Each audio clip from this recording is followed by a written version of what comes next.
നിങ്ങൾ പ്രകൃതിയുടെ ബുദ്ധിയോട് ചേർന്നാണോ വേർപെട്ടാണോ നിൽക്കുന്നത്? ഇതാണ് നമ്മൾ ഇന്ന് ചർച്ച ചെയ്യാൻ പോകുന്ന വിഷയം. അതിനെക്കുറിച്ച് പറയുന്നത് ഇങ്ങനെയാണ്: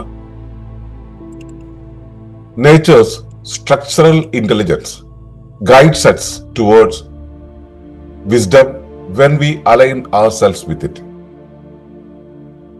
പ്രകൃതി സമഗ്ര നിലനിൽപ്പ് നമ്മുടെ സ്ഥാനം എന്ന അധ്യായത്തിൽ ഇന്നത്തെ വിഷയം പ്രകൃതിയുടെ ഘടനാത്മക ബുദ്ധി എന്നുള്ളതാണ്. എന്താണ് പ്രകൃതിയുടെ ഘടനാ വൈവിധ്യം? ഘടനാ വൈവിധ്യവുമായി ചേർന്ന് നിൽക്കേണ്ടത് എങ്ങനെ? പ്രകൃതിയുമായിട്ടുള്ള സമന്വയത്തിലേക്കുള്ള തിരിച്ചറിവ് എങ്ങനെ നേടാം? ഈ മൂന്ന് കാര്യങ്ങളാണ് നമ്മളിവിടെ പ്രതിപാദിക്കുന്നത്.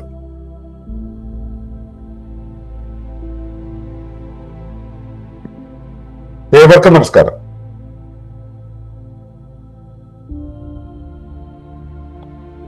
ശുഭകരമാകട്ടെ, ഇതിനും സന്തോഷകരമാവട്ടെ, സൗഖ്യകരമാകട്ടെ. അനുഭവങ്ങളും അനുഭൂതികളും നമ്മെ ഏവരെയും നയിക്കുമാറാകട്ടെ. പ്രകൃതിയുടെ ഘടനാത്മക ബുദ്ധി. നമ്മൾ കഴിഞ്ഞ ദിവസങ്ങളിലെല്ലാം തന്നെ പ്രകൃതിയുമായി നമ്മളെ ബന്ധിപ്പിക്കുന്ന ആ പ്രാണനെക്കുറിച്ചും പ്രകൃതിയിലെ സ്ഥാനം എന്താണ് എന്നുള്ളതിനെ കുറിച്ചും അതിന്റെ ഉദ്ദേശം അതെങ്ങനെയാണ് തീരുമാനം എടുക്കുന്നത് എന്നുള്ള കാര്യങ്ങളെ കുറിച്ചൊക്കെ സംസാരിച്ചു. ഇന്ന് നമ്മൾ സംസാരിക്കുന്നതാണ് പ്രകൃതിയുടെ ഘടനാത്മക ബുദ്ധിയെക്കുറിച്ച്. സ്ട്രക്ചറൽ ഇന്റലിജൻസ് എന്ന് പറയും. എന്താണ് ഈ സ്ട്രക്ചറൽ ഇന്റലിജൻസ് എന്ന് പറയുന്നത്? ഭൂമിക്ക് അല്ലെങ്കിൽ പ്രകൃതിക്ക് ഒരു ബുദ്ധി ഉണ്ടെന്ന്, ബോധമുണ്ടെന്ന് നമ്മിൽ പലർക്കും അറിയില്ല. നമുക്ക് ബോധമുണ്ട് എന്നുള്ളത് തന്നെ നമ്മൾ അറിയുന്നില്ല. നമ്മൾ വിറ്റ്നസ് ചെയ്ത് കഴിഞ്ഞാൽ നമുക്ക് മനസ്സിലാവേണ്ട കാര്യം, പക്ഷെ നമ്മൾ പലപ്പോഴും അത് അറിയാറില്ല. പ്രകൃതിക്ക് അങ്ങനെ ഒരു ബോധമുള്ള കാര്യം ഭൂരിഭാഗം പേർക്കും അറിയില്ല. ആ ഒരു തലത്തിലേക്ക് ആരും ചിന്തിച്ചിട്ടില്ലാത്തതുകൊണ്ടായിരിക്കാം. പ്രകൃതിക്ക് ശരിക്കും പറഞ്ഞിട്ടുണ്ടെങ്കിൽ സ്ട്രക്ചറൽ ആയിട്ടുള്ള ഒരു ഡൈവേഴ്സിറ്റി ഉണ്ട്, സ്ട്രക്ചറൽ ആയിട്ടുള്ള ഒരു വൈവിധ്യമുണ്ട്. അതിൽ ഏറ്റവും പ്രധാനപ്പെട്ട ഒരു കാര്യം എന്ന് പറയുന്നത്, ആ സ്ട്രക്ചർ എന്ന് പറയുന്നത് ഏത് സമയത്തും പുനഃസംഘടന നടത്തുന്ന രീതിയിലാണ്. നിരന്തരം അത് മാറിക്കൊണ്ടിരിക്കും, നിരന്തരം മാറ്റങ്ങൾക്ക് വിധേയമാണ്. ആ മാറ്റത്തെ അത് നിരന്തരം ചെയ്തുകൊണ്ടേയിരിക്കും. ഇപ്പോ ഇവിടെ എൽനിനോ വരാൻ പോകുന്നു എന്ന് പറയുന്നു. അന്തരീക്ഷ ഊഷ്മാവ് കൂടുന്നതിനനുസരിച്ച് ഭൂമിയിലെ ഓരോ കാര്യങ്ങളിലും മാറ്റം വന്ന് അത് ഇങ്ങനെ നിരന്തര മാറ്റങ്ങളിലൂടെ കടന്നു പോകുന്നു എന്നുള്ളത്. നമ്മളിതിനെ ഒരു തെർമോഡൈനാമിക്സിന്റെ നിയമങ്ങളെ വെച്ചിട്ട് നമ്മളിതിനെ വ്യാഖ്യാനിക്കും. പക്ഷെ തെർമോഡൈനാമിക്സ് എങ്ങനെയാണ് വർക്ക് ചെയ്യുന്നത്? തെർമോഡൈനാമിക്സിന്റെ നിയമങ്ങൾ എങ്ങനെയാണ് വർക്ക് ചെയ്യുന്നത്? എങ്ങനെയാണ് ഇപ്പോ ചൂടുള്ള ഒരു പ്രതലത്തിലെ വായുവിന് ഡെൻസിറ്റി കുറയുന്നു, അപ്പോൾ വ്യാപ്തി കൂടുന്നു, ഭാരം കുറയുന്നു, അപ്പൊ മുകളിലേക്ക് പോകുന്നു, ഭാരം കൂടിയത് താഴത്തേക്ക് വരുന്നു എന്ന് പറയുന്ന തെർമോഡൈനാമിക്സിന്റെ ഏറ്റവും സിമ്പിൾ ആയിട്ടുള്ള ഒരു നിയമം. ഇതെങ്ങനെയാണ് പാലിക്കപ്പെടുന്നത്? ഈ പാലിക്കപ്പെടുന്ന ഒരു അവസ്ഥയെ നമ്മൾ ആദ്യം പറഞ്ഞിരുന്നു, എന്താണ് ബോധം എന്നുള്ളത്. എന്താണോ അതാണത്. അപ്പോ ആ സവിശേഷമായിട്ടുള്ള ഈ ഒരു പ്രവർത്തനം ഉണ്ടാകുന്നതിന്റെ പുറകിൽ ഒരു തിരിച്ചറിവുണ്ടല്ലോ. ഇവിടെ ഡെൻസിറ്റി കുറവാണെന്നും അവിടെ ഡെൻസിറ്റി കൂടുതലാണെന്നും സ്വയം തിരിച്ചറിഞ്ഞതിനകത്ത് ആക്ട് ചെയ്യുന്ന ഒരു അവസ്ഥയില്ലേ, അത് ബോധമാണ്. നമ്മൾ ഏറ്റവും സൂക്ഷ്മമായിട്ടുള്ള ഒരു അല്ലെങ്കിൽ ഏറ്റവും സിമ്പിൾ ആയിട്ടുള്ള ഒന്നിനെ എടുത്ത് നമ്മൾ ഉദാഹരിക്കുന്നു എന്ന് മാത്രം. ഒരു കാട്ടില് ഇഷ്ടംപോലെ വനവിഭവങ്ങളെല്ലാം കൂടെ ചേർന്ന് പാരസ്പര്യത്തോടു കൂടി നിൽക്കുകയും അതിൽ ഒന്നിനും അങ്ങോട്ടും ഇങ്ങോട്ടും കോട്ടം തട്ടാത്ത രീതിയിൽ അതൊരു പരസ്പരാനന്ദ ജാലികയായി നിൽക്കുന്നു എന്ന് പറയുന്നതും ഇതേ ബോധം കൊണ്ടാണ്. ആ പ്രകൃതിക്ക് ബോധമുള്ളത് കൊണ്ടാണ് അതിൽ അകത്ത് നമ്മളെപ്പോലെ ഒരു കോംപ്ലക്സ് ആയിട്ടുള്ള ഒരു ജീവിയെ പ്രകൃതി അനുവദിച്ച് വിഭാവനം ചെയ്ത് രൂപീകരിച്ച് നിലനിർത്തി കൊണ്ടുപോകുന്നത്. നമ്മൾ പ്രകൃതി ഇവിടെ നിലനിൽക്കുന്ന സമയത്ത് നമ്മൾ ഇവിടെ ഈശ്വരന്റെ ഭാഗമായിട്ട് നൂലെ കെട്ടി ഇറക്കിയ സാധനമൊന്നുമല്ല, പ്രകൃതിയിൽ നിന്നും ഉരുത്തിരിഞ്ഞു വന്നതാണ്. ഈ ശരീരത്തെ, ഈ ബുദ്ധിയെ, ഈ ബോധത്തെ രൂപീകരിച്ചത് പോലും ഈ പ്രകൃതിയാണ്. എന്നിട്ട് ആ പ്രകൃതിക്ക് ബോധമില്ല നമ്മൾ കരുതുമ്പോൾ നമ്മുടെ ബോധത്തിന്റെ കുറവ് കൊണ്ടാണ്. അപ്പോ ഇതാണ് ഇതിന്റെ ഏറ്റവും ആദ്യത്തെ തത്വം. പ്രകൃതിക്ക് ബോധമുണ്ട് എന്നുള്ളത്. ബോധമുള്ളിടത്ത് സ്വാഭാവികമായിട്ടും തൽക്ഷണത്തിൽ എന്തു ചെയ്യണം അതാത് ക്ഷണങ്ങളിൽ എന്ത് ചെയ്യണം എന്നുള്ള ഒരു ഒരു വിവേചന സ്വഭാവം അത് പ്രകടിപ്പിക്കും. അപ്പൊ ബോധത്തിന്റെ ആ തൽക്ഷണത്തിലുള്ള വിവേചന സ്വഭാവത്തെയാണ് നമ്മൾ ബുദ്ധി എന്ന് പറയുന്നത്. അപ്പോ പ്രകൃതിക്ക് ബോധമുള്ളത് കൊണ്ട് തന്നെ പ്രകൃതിയിൽ നിരന്തരമായിട്ടുള്ള പല പ്രവർത്തനങ്ങളും അവിടെ നടക്കുന്നു എന്ന് അറിയുന്നത് കൊണ്ട് തന്നെ നമുക്ക് മനസ്സിലാക്കാം പ്രകൃതിക്ക് ബുദ്ധിയുണ്ടെന്ന്. ആ ബുദ്ധിപരമായ വിതരണം, ബുദ്ധിയുടെ അവൈലബിലിറ്റിയുടെ വിതരണം നമുക്ക് പല രൂപത്തിൽ കാണാൻ പറ്റും. അതിലൊന്നാണ് പ്രകൃതി എന്നുള്ളത് സിസ്റ്റമിക് ആയിട്ട് പ്രവർത്തിക്കുന്നു എന്നുള്ളത്. സിസ്റ്റമിക് ആയിട്ടുള്ള ഒരു ഘടനയിലൂടെ പ്രവർത്തിക്കുന്നു വെച്ചാൽ നമ്മൾ വ്യവസ്ഥകളുടെ രൂപത്തിൽ പ്രവർത്തിക്കുന്നുണ്ട്. കഴിഞ്ഞ ദിവസം സംസാരിച്ചാണ് എല്ലാം വ്യവസ്ഥാപിതമാണെന്നുള്ളത്. 2, പ്രകൃതിയിലെ എല്ലാം ബഹുമാനങ്ങളാണ്, മൾട്ടി ഡയമെൻഷണൽ ആയിട്ടാണ് നിൽക്കുന്നത്. ഭൗതികമായതൊന്ന്, പ്രാതിഭാസികമായതൊന്ന്, പ്രവർത്തനപരമായിട്ടുള്ളതൊന്ന്, അനുരൂപണപരമായിട്ടുള്ളതൊന്ന്, ചൈതന്യപരമായിട്ടുള്ളതൊന്ന്. ഈ 5ഉം അതിന്റെ സ്ഥലകാല രൂപഭാവ ഭവങ്ങളിൽ 5 എന്നുവെച്ചാൽ മനുഷ്യന് മാനീയമാകുന്ന രീതിയിൽ 5 സാന്ദ്രതകളിൽ പ്രവർത്തിക്കുന്നു. ഞാൻ ഈ പറഞ്ഞത് പ്രകാരം കണക്ക് കൂട്ടി നോക്കിയാൽ നിങ്ങൾക്ക് 125 കണ്ടെത്താൻ പറ്റും. ഇത് മനുഷ്യന്റെ ധിഷണയ്ക്ക്, മനുഷ്യന്റെ ഇന്ദ്രിയങ്ങൾ കൊണ്ട്, മനുഷ്യന്റെ സമീപന രീതിയിൽ നിന്നും മനസ്സിലാക്കാവുന്നതാണ് ഈ 125 എന്ന് പറയുന്നത്. മനുഷ്യനാണ് അൾട്ടിമേറ്റ് ആയിട്ടുള്ള അളവുകോൽ അല്ല. അതുകൊണ്ട് തന്നെ അതിലും വിപുലമായിട്ടുള്ള ഒരു അളവിലാണ് പ്രകൃതിയുടെ ഒരു അവസ്ഥ നിൽക്കുന്നത്. അതുകൊണ്ടാണ് ഇത് ബഹുമാന പ്രകടനങ്ങളാണുള്ളതെന്ന് പറയുന്നത്. മൾട്ടി ഡയമെൻഷനിലാണ്, ബഹുമാനമാണ്. പ്രകൃതി എങ്ങും ബഹുമാനത്തിലാണ് നിൽക്കുന്നത്, പല മാനങ്ങളിലാണ് നിൽക്കുന്നത്. അതുകൊണ്ട് തന്നെ ഇതിലെ ഏതെങ്കിലും ഒന്ന് എന്നുള്ളൊരു അവസ്ഥയിൽ നിന്നുകൊണ്ട് നമുക്ക് മനസ്സിലാക്കാൻ കഴിയില്ല. ഇതെല്ലാം കൂടെ ചേർന്നാണ് നിൽക്കുന്നത്. അപ്പോൾ ഇത് ഘടനാവൈവിധ്യത്തിൽ ഒരു പ്രത്യേകതയാണ്. അപ്പോൾ പ്രകൃതിക്ക് ബോധമുണ്ട് എന്നുള്ളതൊന്ന്, അതിന്റെ അനുബന്ധമായിട്ട് ബുദ്ധി ഉണ്ടെന്നുള്ളത്. ആ ബുദ്ധി പൂർണ്ണമായിട്ടുള്ള വിതരണക്രമത്തിൽ ഏറ്റവും ആദ്യത്തുള്ളത് പ്രകൃതി മൊത്തത്തിൽ സിസ്റ്റമിക് ആയിട്ട് വ്യവസ്ഥാപിതമായി നിലനിൽക്കുന്നു, അതിന് ബഹുമാനങ്ങളുണ്ട് എന്നുള്ളത്. ഇനി ഇതൊക്കെ നമുക്ക് സാധാരണ പറഞ്ഞാൽ മനസ്സിലാവുന്നതാണെങ്കിലും ഈ ആത്മീയതയുടെ ഒരു തലത്തിൽ നിന്ന് ചിന്തിക്കുമ്പോൾ മാത്രം മനസ്സിലാകുന്ന, അല്ലെങ്കിൽ ഫിലോസഫിക്കൽ ഒരു ആസ്പെക്റ്റിൽ നിന്ന് മാത്രം മനസ്സിലാക്കുന്ന ശാസ്ത്രമത വിശ്വാസികൾക്ക് പലപ്പോഴും മനസ്സിലാകാതെ പോകുന്ന ഒന്ന് ആണ് ഉദ്ദേശ്യം, പർപ്പസ് എന്നുള്ളത്, ഉദ്ദേശ്യബോധ്യം. ആ പ്രകൃതിക്ക് ഉദ്ദേശ്യബോധമുണ്ട്, കൃത്യമായിട്ട് ഇത് ഇതിന് വേണ്ടി എന്നുള്ള ഒരു ഉദ്ദേശ്യബോധമുണ്ട്. അതാണ് പർപ്പസ്ഫുൾ എന്ന് പറയുന്നത്. അപ്പൊ ഇത് ഈ ഘടനാവൈവിധ്യത്തിൽ ഒരു പ്രധാന ഭാഗമാണ്. ഈ ഉദ്ദേശ്യം ഉണ്ട് എന്ന് പറയുമ്പോൾ സ്വാഭാവികമായിട്ടും നിയതമാണത്, അല്ലെ? നിയതിയുണ്ട്, ഡിസ്റ്റൈൻഡ് ആണ്, അതിനൊരു കൃത്യമായിട്ട് നിയതിയുണ്ട്. അതിലേക്കുള്ള ധാര എന്ന് പറയുന്നത് നിയതമാണ്, നിയതമായ ഒരു വഴിയിലൂടെയാണ് പോകുന്നത്. അപ്പൊ അതിന് കൃത്യമായിട്ടുള്ള ദിശാബോധമുണ്ട്, ആ ദിശയ്ക്കനുസരിച്ചുള്ള പ്രവാഹമുണ്ട്. ഇതിലെ എന്തിനെ കാണുമ്പോഴും, ഇതിലെ ഏത് ഘടകത്തെ എടുത്താലും ഇവയെല്ലാം തമ്മിൽ പരസ്പരം ആശ്രിതമാണ്, പരസ്പരം ബന്ധിതമാണ്. ഇങ്ങനെ പറയാൻ പോയാൽ 100 കണക്കിന് ഘടനാവൈവിധ്യ സ്വഭാവങ്ങളെ നമുക്ക് കാണാൻ കഴിയും. ഇവയെല്ലാം കൂടെ ചേർന്ന ആ ഒന്നിനെയാണ് ഘടനാത്മക ബുദ്ധി അല്ലെങ്കിൽ സ്ട്രക്ചറൽ ഇന്റലിജൻസ് എന്ന് പറയുന്നത്. ഇത്രയേറെ ഇന്റലിജന്റ് ആയിട്ടുള്ള ഒരു ഘടന രൂപപ്പെടുത്തി വെച്ചിട്ടുള്ളതാണ് പ്രകൃതി. അത് പ്രകൃതി എന്ന് നമ്മൾ വിളിക്കുന്ന ഈ ദൃശ്യപ്രപഞ്ചത്തിലും കാണാം, പ്രകൃതി എന്ന് സ്വയം അറിഞ്ഞുകൊണ്ടിരിക്കുന്ന നമ്മുടെ ശരീരപ്രകൃതത്തിലും കാണാം. ഇത് കണ്ടുകൊണ്ടേയിരിക്കുന്നുണ്ട് നമ്മൾ. ഈ ഘടനാബുദ്ധി അവിടെ ഉണ്ട്. അത് വേണ്ടുന്ന വിധത്തിൽ, വേണ്ടുന്ന കാലത്ത്, വേണ്ടുന്ന രീതിയിൽ അത് പ്രവർത്തിച്ചു കൊണ്ടേയിരിക്കുകയാണ്. ഞാനിപ്പോ സംസാരിക്കുന്നത്, നിങ്ങൾ കേട്ടുകൊണ്ടിരിക്കുന്നത് ഈ ഘടനാത്മക ബുദ്ധിയുടെ പ്രവർത്തനത്തിന്റെ ഭാഗമായിട്ടാണ്. ഈ ഘടനാവൈവിധ്യം ഉണ്ടല്ലോ, ഈ ഘടനാവൈവിധ്യത്തിൽ നമ്മൾ എങ്ങനെയാണ് അതുമായി ചേർന്ന് നിൽക്കേണ്ടത് എന്നാണ് നമ്മൾ പ്രധാനമായിട്ടും ചർച്ച ചെയ്യേണ്ടുന്ന വിഷയം. നമുക്ക് ഇതുമായിട്ട് സമന്വയം ഉണ്ടാകാൻ ആദ്യം വേണ്ടതെന്ന് വെച്ചാൽ അറിവാണ്. അറിവെന്ന് വെച്ചാൽ നമ്മളിവിടെ കൃത്യമായിട്ട് മനസ്സിലാക്കുക, നമ്മളിവിടെ പറയുന്ന അറിവെന്ന് പറയുന്നത് ഇൻഫർമേഷൻ തന്നെയാണ്. യഥാർത്ഥത്തിൽ അറിവെന്ന് പറയുന്നത് എന്താണ്? അല്ലെങ്കിൽ അറിവെന്ന് പറയുന്നതിലേക്ക് വെളിച്ചം വീശുന്ന ജ്ഞാനം എന്ന് പറയുന്നത് അനുരൂപണമാണ്. ഒരു സത്തയ്ക്ക് അതിന്റെ പരിസരവുമായിട്ട്, അല്ലെങ്കിൽ മറ്റൊരു യാഥാർത്ഥ്യവുമായിട്ട് ചേർന്നു പോകുവാൻ, പൊരുത്തമാകുവാൻ, അനുരൂപപ്പെടുവാൻ ഉള്ള ശേഷിയെയാണ് ജ്ഞാനം എന്ന് പറയുക.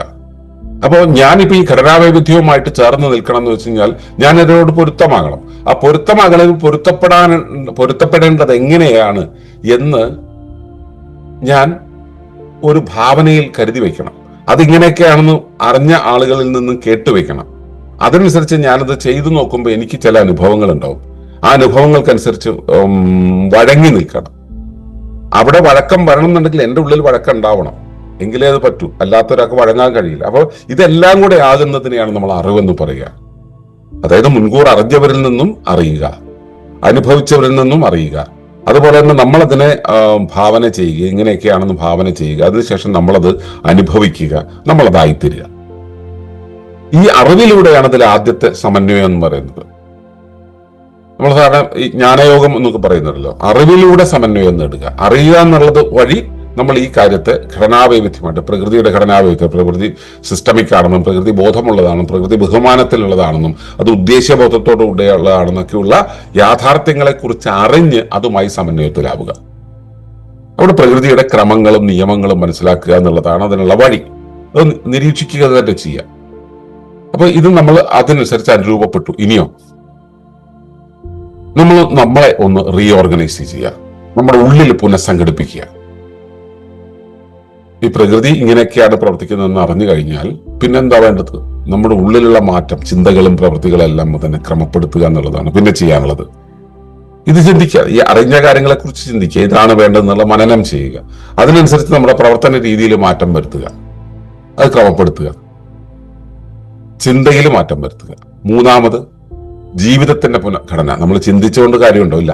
ശീലങ്ങളിൽ നമ്മൾ നിത്യവും ചെയ്തുകൊണ്ടിരിക്കുന്ന ആ കാര്യങ്ങളിൽ മാറ്റം വരുത്തണം. അപ്പോൾ നമ്മുടെ ജീവിതത്തിന്റെ പുനഃഘടന ചെയ്യണം, അത് റീസ്ട്രക്ചർ ചെയ്യണം. അപ്പോ പ്രകൃതിയോട് ചേർത്തുകൊണ്ടുള്ള ഇക്കോസെൻട്രിക് ആയിട്ടുള്ള പ്രകൃതി കേന്ദ്രിതമായിട്ടുള്ള ഒരു ജീവിത രീതി രൂപപ്പെടുത്തുക. അതിലൂടെയാണ് ഈ ഘടനാവൈവിധ്യമായിട്ട് പൊരുത്തമാകാൻ കഴിയുക. അറിവുണ്ടാകണം, ഉള്ളിൽ മാറ്റം വരണം, ചിന്തയിലും പ്രവൃത്തിയിലും മാറ്റം വരുത്തണം. പിന്നെ ജീവിതം, നമ്മുടെ പരിസരത്തോട് ചേർന്ന് പോകുന്ന കാര്യത്തിൽ മാറ്റം വരുത്തണം. ഇതിനുള്ള ഏറ്റവും നല്ല ഇത്രയും നമ്മൾ ചെയ്യാൻ തയ്യാറായി കഴിഞ്ഞാൽ പിന്നെ അത് സുഗമമായി നിലനിർത്താനുള്ള, നിരന്തരമാക്കുവാനുള്ള അടുത്ത 3 കാര്യങ്ങളാണ് സത്സംഗം, സേവ, സാധന തുടങ്ങിയ കാര്യങ്ങൾ. സാധന നമ്മൾ പ്രൈവറ്റായിട്ട് ചെയ്യേണ്ട കാര്യമാണ്, കൂട്ടമായിട്ടും ചെയ്യണം. സാധനകൾ കൂട്ടമായിട്ടും ചെയ്യണം. ആ കൂട്ടം ഉണ്ടാകണമെങ്കിൽ എവിടെ നിന്നാണ് നമുക്ക് അത്തരം ഒരു കൂട്ടത്തെ കിട്ടുക? അത് സത്സംഗത്തിൽ നിന്നാണ്. സത്സംഗത്തിൽ ആയി സാധനയിലും ആയി കഴിഞ്ഞാൽ ഇനി എന്താണ് ചെയ്യേണ്ടത്? എന്റെ ശരീരത്തിന്റെ ധർമ്മങ്ങൾ ചെയ്യുന്നു എന്ന വണ്ണം എന്റെ ശരീരത്തിന് ബാഹ്യമായ ശരീരമുണ്ടല്ലോ, ബാഹ്യ ശരീരം, ഈ കാണുന്ന ശരീരത്തിനും വെളിയിലുള്ള ശരീരം, അത് പ്രകൃതിയുടെ ശരീരം, പ്രാപഞ്ചിക ശരീരം, ആ പ്രാപഞ്ച ശരീരത്തിലെ ധർമ്മങ്ങൾ അനുഷ്ഠിക്കുക.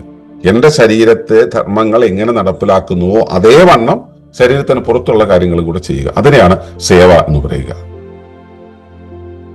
അപ്പോൾ ഇത് നടപ്പിലാകുന്നത്, ഈ സത്സംഗം, സാധന, സേവ എന്ന് പറഞ്ഞ കാര്യങ്ങൾ നടപ്പിലാകുന്ന സമയത്താണ് നമുക്ക് ഈ ഘടനാവൈവിധ്യവുമായിട്ട് പൊരുത്തപ്പെടാനാവുക. പിന്നെ മാഗ്നിഫിസന്റ് ഒബ്സഷൻ എന്ന് പറയുന്ന ആ മൂവിയിൽ പറയുന്നത് പോലെ നമ്മളൊരു ടേബിൾ ലാമ്പ് വാങ്ങിച്ചിട്ട് മേശപ്പുറത്ത് വെച്ച് കഴിഞ്ഞാൽ ടേബിൾ ലാമ്പ് അത് വിളിക്കാനേ പറ്റുള്ളൂ. അത് വർക്ക് ആവണമെന്നുണ്ടെങ്കിൽ ഈ സാധനത്തിന്റെ കണക്ഷൻ നമ്മൾ ഇവിടെ പവർ സപ്ലൈയിൽ കൊടുക്കണം. അതുപോലെ നമ്മൾ കണക്ട് ആവണം എന്നുണ്ടെങ്കിൽ നമ്മൾ നമ്മുടെ ശരീരബാഹ്യമായിട്ടുള്ള ആ ലോകത്തേക്ക് നമ്മളെ കണക്ട് ചെയ്യണം, നമ്മൾ ഇട്ടുകൊടുക്കണം. അപ്പോൾ ആദ്യം അറിവുണ്ടാകണം, അതിനുശേഷം ഉള്ളിൽ ചിന്തകളിലും പ്രവർത്തനങ്ങളിലും മാറ്റം വരണം. പിന്നെ നമ്മുടെ ജീവിത ശൈലിയിൽ പ്രകൃതിയുമായിട്ട് തട്ടുകയും മുട്ടുകയും ചെയ്യുന്ന ഭാഗത്ത് മാറ്റം വരുത്തണം. ഇത് നമ്മൾ റെഗുലറൈസ് ചെയ്ത് കഴിഞ്ഞാൽ പിന്നെ സത്സംഗം ഉണ്ടാവണം, സേവന ഉണ്ടാവണം, സാധന ഉണ്ടാവണം. ഇതിലൂടെയാണ് നമ്മൾ കണക്റ്റഡ് ആവുക. ഇതിലേക്ക് പോകണം എന്നുണ്ടെങ്കിൽ നമുക്ക് എങ്ങനെയാണ് ഈ സമന്വയത്തെ നമ്മൾ എങ്ങനെയാണ് തിരിച്ചറിയുക? സമന്വയം വേണം എന്ന് നമ്മൾ തിരിച്ചറിയുന്നത് എങ്ങനെയാണ്? അതില് പ്രധാനപ്പെട്ട കാര്യം എന്ന് പറയുന്നത് ശരീരം, മനസ്സ്, ജീവശക്തി, ഇവ 3 പുനഃസംഘടിപ്പിക്കുക എന്നുള്ളതാണ്. ശരീരം എന്ന് വെച്ചാൽ ഈ അന്നമയ കോശം എന്ന് പറയുന്നത്, മനസ്സെന്ന് പറയുന്നത് മനോമയ കോശം, ജീവശക്തി എന്നുള്ളത് പ്രാണമയ കോശം. ഈ 3നെയും പുനഃസംഘടിപ്പിക്കുന്നത് വഴിയാണ് ഇത് പ്രായോഗികമാവുക. ഉള്ളിലും ജീവിതത്തിലും ഇത് പ്രായോഗികമാവുക. ഈ നമ്മൾ നേരത്തെ പറഞ്ഞ, അതായത് അറിവില് ഉള്ള മാറ്റം, ഉള്ളിലുള്ള മാറ്റം, ജീവിതത്തിലുള്ള മാറ്റം, ഈ 3ഉം നടപ്പിലാകണം എന്നുണ്ടെങ്കിൽ ഈ അന്നമയകോശത്തിൽ മാറ്റം ഉണ്ടാവണം, മനോമയകോശത്തിൽ മാറ്റം ഉണ്ടാവണം, ജീവശക്തിയുടെ മേഖലയിൽ പ്രാണമയകോശത്തിൽ മാറ്റം ഉണ്ടാവണം. അപ്പോഴാണ് reorganise mind, body and vitality ഇത് നടക്കുക. ഇത് 3ഉം നടക്കാനുള്ള വഴി എന്താണ്? ശുദ്ധമായ ജീവിതം, പിന്നെ ശുദ്ധമായ ചിന്ത, ശുദ്ധമായ പ്രാണൻ. ഈ 3 കാര്യങ്ങളും അവിടെ ഉണ്ടാവണം. അപ്പോൾ അതിന് ഏറ്റവും നല്ല മാർഗം എന്ന് പറയുന്നത് പ്രകൃതി കേന്ദ്രിതമായിട്ടുള്ള ജീവിതമാണ്, ഇക്കോസെൻട്രിക് ആയിട്ടുള്ള ലിവിംഗ് ആണ്. പിന്നെ ജീവിതശൈലി മാറ്റം എന്നുള്ള, അപ്പൊ ഈ 3 കാര്യങ്ങളുണ്ടല്ലോ, ഈ പറഞ്ഞ 3 കാര്യങ്ങൾക്ക് ഏറ്റവും പ്രധാനപ്പെട്ടത് നമ്മൾ പ്രാണനത്തിലൂടെ കടന്നു പോവുക എന്നുള്ളതാണ്. അതുപോലെ തന്നെ ഈ പ്രകൃതി കേന്ദ്രിത ജീവനശൈലിയിലൂടെ, ഇപ്പോൾ ഒളിമ്പസ് പോലുള്ള അല്ലെങ്കിൽ അത്തരത്തിലുള്ള കാര്യങ്ങളിലൂടെ കടന്നു പോവുക എന്നുള്ളതൊക്കെയാണ് അതിന്റെ വഴി. അപ്പോൾ അതിലെ പ്രാണനം നമ്മൾ പ്രത്യേകമായി പഠിക്കുന്നുണ്ട്. ജീവശക്തിയെ സമതുലിതമാക്കുവാനാണ് പ്രാണനം ചെയ്യുന്നത്. പ്രാണനം എന്ന് വെച്ച് കഴിഞ്ഞാൽ പ്രാണനെ കൃത്യമായ രീതിയിൽ അത് പോകേണ്ട വഴിയിലൂടെ കടത്തി വിടുവാനുള്ള ഒരു അറിവും ശ്രദ്ധയും ഉണ്ടായിരിക്കുക, സദാ പ്രാണബോധത്തിലായിരിക്കുക. അതാണ് പ്രാണനം എന്ന് പറയുന്നത്. അപ്പൊ ഇത് അകത്ത് നടത്തേണ്ടതാണ്. ജീവിതശൈലിയിൽ മാറ്റം വരുത്തേണ്ടതുണ്ട്. ആ ജീവിതശൈലിയിൽ എങ്ങനെയാ മാറ്റം വരുത്തുക? ശൈലികൾ മാറണമെങ്കിൽ ശീലനം നടത്തണം, പരിശീലനം നടത്തണം. ആ പരിശീലനം ബോധപൂർവമായിരിക്കണം. ആ പരിശീലനത്തെ നമ്മൾ നമ്മുടെ പാറ്റേണുകൾ മാറ്റാനായിട്ട് ഉപയോഗിക്കേണ്ടത്. അപ്പൊ പാറ്റേൺ മാറ്റുന്ന PSP പോലുള്ള പരിശീലനങ്ങൾ വഴി നമുക്കത് മാറ്റാൻ കഴിയും.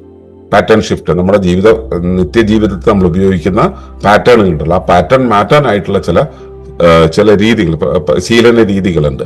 ആ ശീലന രീതികൾ വഴി നമുക്കത് മാറ്റുക. പ്രാണനം വഴി നമ്മുടെ അകത്തെ കാര്യങ്ങളെ പ്രകൃതിയുമായിട്ട് കണക്ട് ചെയ്യുക. നമ്മൾ ഇന്നലെ സംസാരിച്ചത് പ്രാണനാണ് ഇതിനെ കണക്ട് ചെയ്യുന്നതെന്ന്. അപ്പൊ നമ്മൾ ഇതിലൂടെ നമുക്ക് ഉണ്ടാകേണ്ട ബോധ്യം എന്നത് പ്രകൃതി എന്നുള്ളത് ഒരു സ്ട്രക്ചറൽ ഇന്റലിജൻസ് ഉള്ള ഒരു മഹാസത്തയാണ്. അതുമായിട്ട് സമന്വയത്തിലാകുന്ന സമയത്ത് മാത്രമാണ് നമുക്ക് ക്രമമുണ്ടാവുക, നമുക്ക് ബോധമുണ്ടാവുക, നമ്മൾ തുറന്നിരിക്കുക, നമ്മുടെ ജീവിതം സുഗമമാവുക. അത് അസമന്വയത്തിലാണെങ്കിൽ നമ്മുടെ പരിസരം, മനസ്സ്, ശരീരം, പ്രാണൻ, നമ്മുടെ അകം പ്രവർത്തനങ്ങൾ, നമ്മുടെ ശീലം, ഇങ്ങനെയുള്ള കാര്യങ്ങളെല്ലാം തന്നെ ഓർഡറിലല്ലെങ്കിൽ, ഇവയെല്ലാം സിൻക്രണൈസ്ഡ് അല്ലെങ്കിൽ ജീവിതം വളരെ ഡിഫിക്കൽറ്റി ഉള്ളതായിരിക്കും. അപ്പോൾ നമുക്ക് സ്വയം ക്രമപ്പെടാനായിട്ട് പ്രകൃതിയോട് സമന്വയം നേടുക, പ്രകൃതിയെ മനസ്സിലാക്കുക, പ്രകൃതിയോട് ചേർന്നിരിക്കുക, പ്രകൃതിയായിരിക്കുക എന്നുള്ളതാണ് വഴി. അപ്പോൾ പ്രകൃതിയുടെ സ്ട്രക്ചറൽ ഇന്റലിജൻസ് എങ്ങനെയാണ് പ്രവർത്തിക്കുന്നത് എന്നുള്ളത് മനസ്സിലാക്കുക, അതിനനുസരിച്ച് ജീവിതത്തെ പരിവർത്തിപ്പിക്കാനുള്ള ചിട്ടയിലേക്ക് വരിക. ഈ ചിട്ടയാണ്, ഈ ബോധ്യമാണ് ഈ പ്ലാറ്റ്ഫോം, ഈ പറഞ്ഞ സത്സംഗം, സാധനയും സേവനയും എല്ലാം ചെയ്യാനുള്ള, ഈ പറഞ്ഞതെല്ലാം കൂടെ ചേർന്നുകൊണ്ടുള്ള ഈ പ്ലാറ്റ്ഫോമിന്റെ പേരാണ് ആത്മയാനം എന്നത്. ആത്മയാനത്തിൽ നമ്മൾ ഇതാണ് ചെയ്യുന്നത്. നിങ്ങളുടെ ശരീരത്തിലെ ഈ സ്ട്രക്ചറൽ ഇന്റലിജൻസിന്റെ പ്രവർത്തനം, സ്വാധീനം, പിന്നെ നമ്മൾ ഈ പരിവർത്തനത്തിന് ഉപയോഗിക്കേണ്ട വഴികൾ എന്തൊക്കെയാണെന്നുള്ളതിനെ കുറിച്ച് ഒന്ന് പരിശോധിക്കുക. അതുമായിട്ട് നാളെ പുതിയ അടുത്ത ചുവടിലേക്ക് നമുക്ക് പോകാം. അതുവരേക്കും നന്ദി, നമസ്കാരം. തുടർന്ന് കാണുന്നതിന് മുമ്പായി ഈ വിഷയം ഇഷ്ടമായെങ്കിൽ ഒന്ന് ലൈക്ക് ചെയ്യുക, കമന്റ് ചെയ്യുക, ഷെയർ ചെയ്യുക. നിങ്ങൾ പ്രകൃതിയെ ഇഷ്ടപ്പെടുന്നുവെങ്കിൽ ഈ ചാനൽ ഒന്ന് സബ്സ്ക്രൈബ്